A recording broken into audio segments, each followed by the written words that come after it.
Ramadhani kaka yo. Yes. Safi kabisa alhamdulillah. Sana.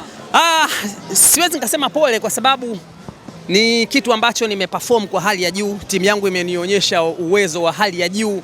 Kwa hiyo ni wapongeze washabiki, wanachama, benchi la ufundi, viongozi, lakini pongezi za dhati kwa mwekezaji Mohamed Dewji kwa kuleta ari, game changer na kusababisha timu. Tunaona zamani timu ilikuwa ikipoteza, walikuwa tu watu wanalalamika, lakini leo simsikii hata mmoja akilalamika sijui vipi. Hakuna mtu anayelalamika hata mmoja. Ndio maana mimi nilikuja huku kwa kusema Simba bingwa. Nilikuwa najua kabisa.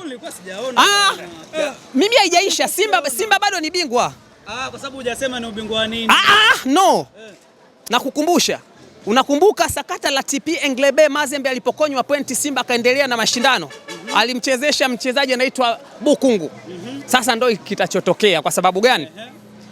Si mtani ameongoza kwa pointi 2 ndio kakabidhiwa ubingwa. Sawa. Nisema ameoga mjini hatoenda. Kwa sababu gani?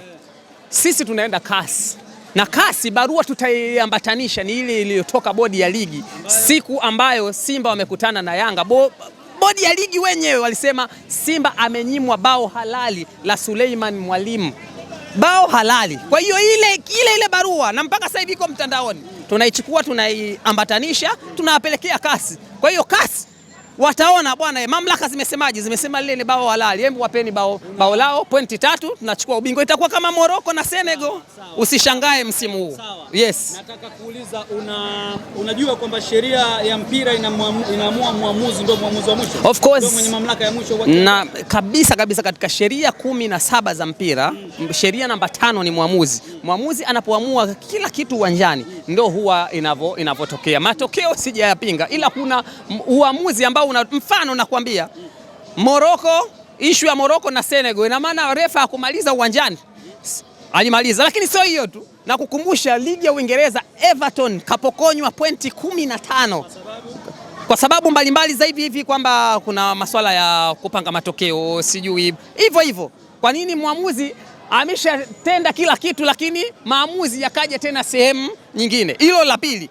Unaona, kwa hiyo naweza ngakwambia msimu huu bado mimi nashikilia msimamo wangu, Simba bingwa mpaka kasi pale watavotuambia bwana lile bao halali tumeona bwana tusiwape.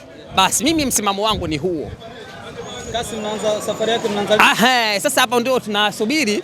Unajua hizi sheria hizi mamlaka huwa hazihitaji haraka sana. Hapana. Mnaweza mkadeclare, ndio maana hata Senegal wanapopewa kombe wamekaa baadaye tukaona maamuzi kule yametoka, ambao mpaka sasa hivi si wamekata rufaa, mpaka sasa hivi rufaa si bado. Kwa hiyo tunasubiri. Lakini all in all, siku za nyuma tulipokuwa tukikosa kombe, washabiki, wanachama mbalimbali walikuwa wakilalamika sana, lakini leo hii hakuna mshabiki hata mmoja ambaye aliolalamika. Kwa sababu gani? Ameona kombe Simba Sports Club hili, wengine wanaamini wamekosa, lakini ni kwa maonevu, tumeonewa kwa mambo mbalimbali hasa ya waamuzi. Kwa hiyo ni hivyo ndugu yangu. Basi shukrani sana ndugu yangu.